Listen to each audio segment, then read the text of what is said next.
ലഹരി പലരുടെയും ജീവിതം നശിപ്പിച്ചിട്ടുണ്ട്. പല കുടുംബങ്ങളെയും തകർത്തിട്ടുമുണ്ട്. ലഹരിയുടെ നീരാളിപ്പിടുത്തത്തിൽ നിന്ന് സ്വന്തം മകനെ രക്ഷിക്കാൻ വീടും പറമ്പും വിൽക്കാനായി ശ്രമിച്ച ഒരു മാതാവിന്റെ ദയനീയ അവസ്ഥയെക്കുറിച്ചാണ് ഇനി പറയുന്നത്. മലപ്പുറം തിരൂർ വെട്ടം റീഹാബിലിറ്റേഷൻ സെന്ററിലെ ക്ലിനിക്കൽ സൈക്കോളജിസ്റ്റ് ബിനു. നേരത്തെ ലഹരിക്കടിമയായിരുന്ന യുവാവ് ഇപ്പോൾ ലഹരിയിൽ നിന്ന് മോചനം നേടി സാധാരണ ജീവിതം നയിക്കുകയാണ്. ആ റിപ്പോർട്ടിലേക്ക്. ഈ ലഹരി എന്ന വിപത്ത് ഒരുപാട് പേരുടെ ജീവിതം നശിപ്പിച്ചിട്ടുണ്ട്. പലരും പക്ഷേ ജീവിതം നഷ്ടപ്പെട്ടു പോയെങ്കിലും ചിലരെങ്കിലും അതിൽ നിന്നെല്ലാം റിക്കവറായി വന്നിട്ടുമുണ്ട്. നമ്മളിപ്പോൾ ഉള്ളത് മലപ്പുറം തിരൂരിലെ വെട്ടം റീഹാബിലിറ്റേഷൻ സെൻറ്ററിലാണ്. ഇവിടുത്തെ ക്ലിനിക്കൽ സൈക്കോളജിസ്റ്റ് ബിനു നമ്മോടൊപ്പം ചേരുന്നുണ്ട്. അദ്ദേഹത്തിന് ഈ ഇവിടെ ധാരാളം ആളുകൾ ഈ ലഹരിയുമായി ബന്ധപ്പെട്ട് ഇവിടെ വരുന്നുണ്ട്. അപ്പോൾ അദ്ദേഹത്തിന് നമ്മോട് ചില കാര്യങ്ങൾ കൂടി പറയാനുണ്ട്.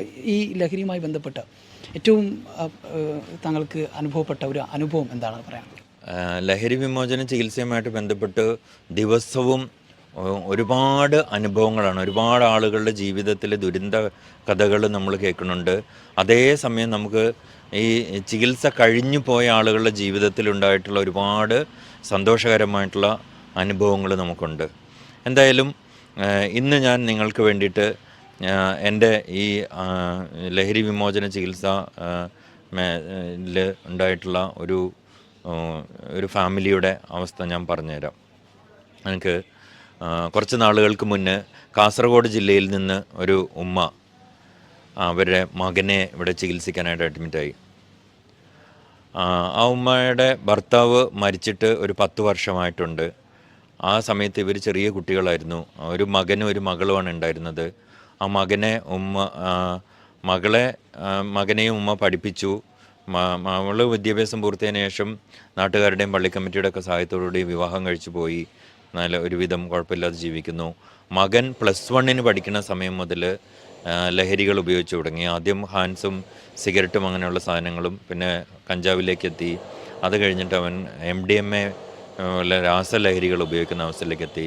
ഈ ലഹരികളെല്ലാം കൂടി ഉപയോഗിച്ചിട്ട് അവന് സൈക്കോസിസ് എന്ന് പറയുന്ന അസുഖം വരികയും വീട്ടിലുള്ളവരും പുറത്തുള്ളവരും ഒക്കെ അവനെ കുറ്റം പറയുന്നു, കളിയാക്കുന്നു എന്നുള്ള തോന്നൽ.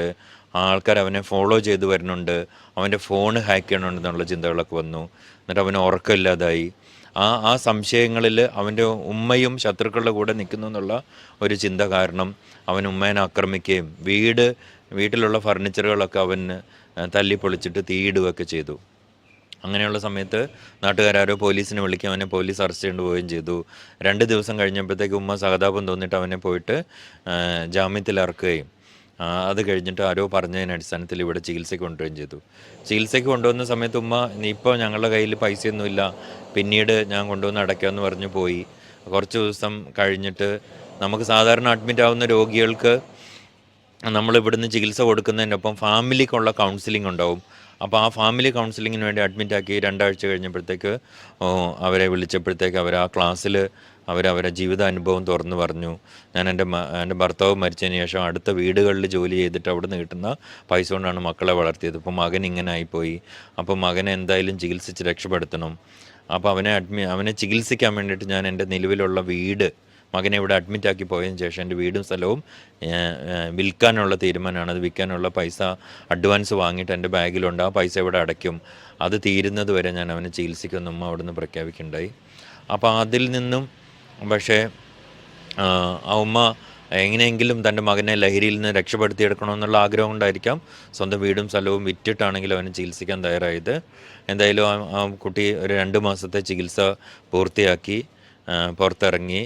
മാനേജ്മെൻറ്റ് അവരെ മീറ്റിങ്ങിൽ അവർക്ക് ചികിത്സ സൗജന്യമാക്കി കൊടുക്കാനും അഡ്വാൻസ് വാങ്ങിയ പൈസ തിരിച്ചു കൊടുത്തിട്ട് വീടും സ്ഥലവും അവരെ സ്വന്തം പേരിൽ തന്നെ നിലനിർത്താനും വേണ്ടി സഹായിച്ചു.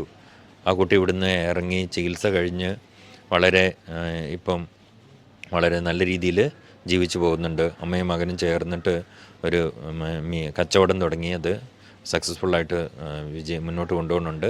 അതേപോലെ തന്നെ അവർ കൃത്യമായിട്ട് ചികിത്സയ്ക്ക് വരുന്നുണ്ട്.